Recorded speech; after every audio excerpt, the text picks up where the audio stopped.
নমস্কার বন্ধু, ঝুমার এসেলে সকলকে স্বাগত। আজকে নিয়ে চলে এসেছি আরও একটি রেসিপি নিয়ে। মিষ্টি খেতে তো আমরা সকলেই কম বেশি পছন্দ করি। সুজি দিয়ে যে এইরকম সুস্বাদু মিষ্টি হয় তা আপনারা না খেলে বুঝতেই পারবেন না। তাই অবশ্যই এরকমভাবে একবার করে খেয়ে দেখুন। রেসিপিটি বানানোর জন্য কড়া বসিয়ে তাতে 1 চামচ ঘি দিয়ে নিলাম।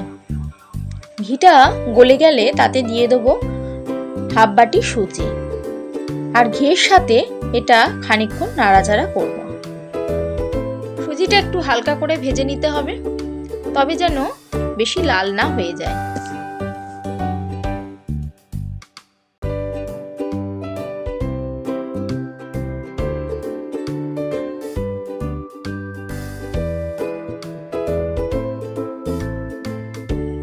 এইভাবে কিছু সময় নাড়াচাড়া করার পর এতে দিয়ে দেব এলাচ গুঁড়ো, আর দিয়ে দেব 4 টেবিল স্পুন গুঁড়ো দুধ। সমস্তটা আবার নাড়াচাড়া করার পর দিয়ে দেব পরিমাণ মতন চিনি। মিষ্টিটা অবশ্যই আপনাদের প্রয়োজন মতন আপনারা দেবেন, মানে যতটা মিষ্টি খেতে আপনারা পছন্দ করেন।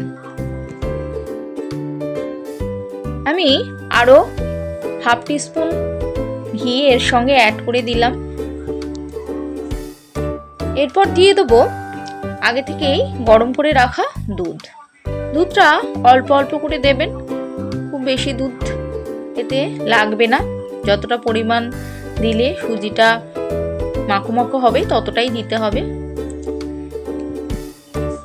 দুধটা ঢালার সময় সুজিটা ক্রমাগত নাড়িয়ে যেতে হবে, না হলে সুজিটা দলা পাকিয়ে যেতে পারে। এইভাবেই নাড়িয়ে চাড়িয়ে সুজিটাকে ভালোভাবে শুকিয়ে নেব। যতক্ষণ না সুজিটা কড়াটা ছেড়ে দিচ্ছে এমন অবস্থায় আসে ততক্ষণ পর্যন্ত আমাকে এরকমভাবে নাড়াতে হবে। দেখুন সুজিটা আমার প্রায় হয়ে গেছে। এবার এটাকে একটা পাত্রে রেখে একটু ঠান্ডা করে নেব। এদিকে দুধটা লো ফ্লেমে জাল দিতে বসিয়ে দিলাম।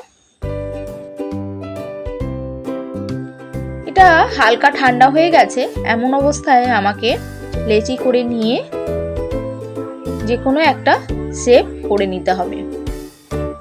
আমি গোল মতন শেপ করছি, আপনারা আপনাদের পছন্দ মতন যে কোনো একটা আকার দিয়ে নেবেন।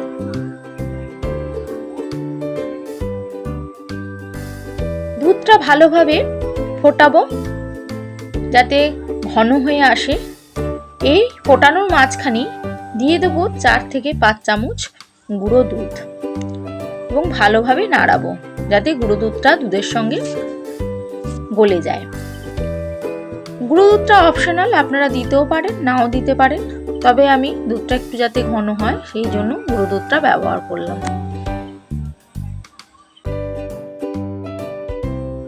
দুধটা ফোটাতে ফোটাতে দিয়ে দেবো পরিমাণ মতন চিনি। চিনিটা যার যার টেস্ট অনুযায়ী দিতে পারেন, যে যেরকম মিষ্টি খেতে পছন্দ করেন, এটা আমি আগেও বললাম। আর দিয়ে দেবো 2 এলাচকে ফাটিয়ে দুধের মধ্যে, এবং সমস্তটা দিয়ে ভালোভাবে নাড়িয়ে দুধটা ফোটাবো। দুধটা একটু সামান্য ঘন হয়ে এলে তাতে দিয়ে দেবো সুজির লাড্ডুগুলো। 2টো করে দেব আর নাড়াবো। এটা কিন্তু হাই ফ্লেমে থাকবে। একেবারে আমি লাড্ডুগুলো দেব না, কারণ তাহলে ভেঙে যেতে পারে, তাই দুটো দুটো করে ছাড়বো আর দুধটাকে নাড়াতে থাকবো। এই প্রসেসে আমাকে এটা করতে হবে। এটা আমাকে প্রায় অনেকক্ষণ ধরেই ফোটাতে হবে, যতক্ষণ না দুধটা ঘন হয়ে আসে, পাতলা ভাবটা চলে যায়।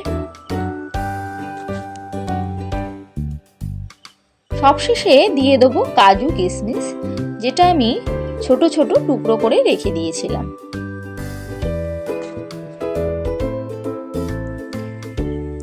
এইভাবে কাজু কিশমিশের কুচো দিয়ে পরিবেশন করে দিলেই হয়ে যাবে অপূর্ব সুন্দর খেতে একটা মিষ্টি রেসিপি। আজকের এই রেসিপিটি সকলের কেমন লাগলো তা অবশ্যই কমেন্ট করে জানাবেন, আর এইভাবে অবশ্যই একবার রান্না করে খেয়ে দেখবেন। যদি ভালো লাগে একটা লাইক ও শেয়ার করবেন, আর আমার পরবর্তী ভিডিওটি দেখার আগ্রহ থাকলে চ্যানেলটি সাবস্ক্রাইব করে বেল আইকনটি অবশ্যই টিপে দেবেন। ঝুমার সেলে এসে সম্পূর্ণ ভিডিওটি দেখার জন্য সকলকে অনেক অনেক ধন্যবাদ। সবশেষে বলবো, নমস্কার বন্ধু, সুস্থ থাকুন, ভালো থাকুন।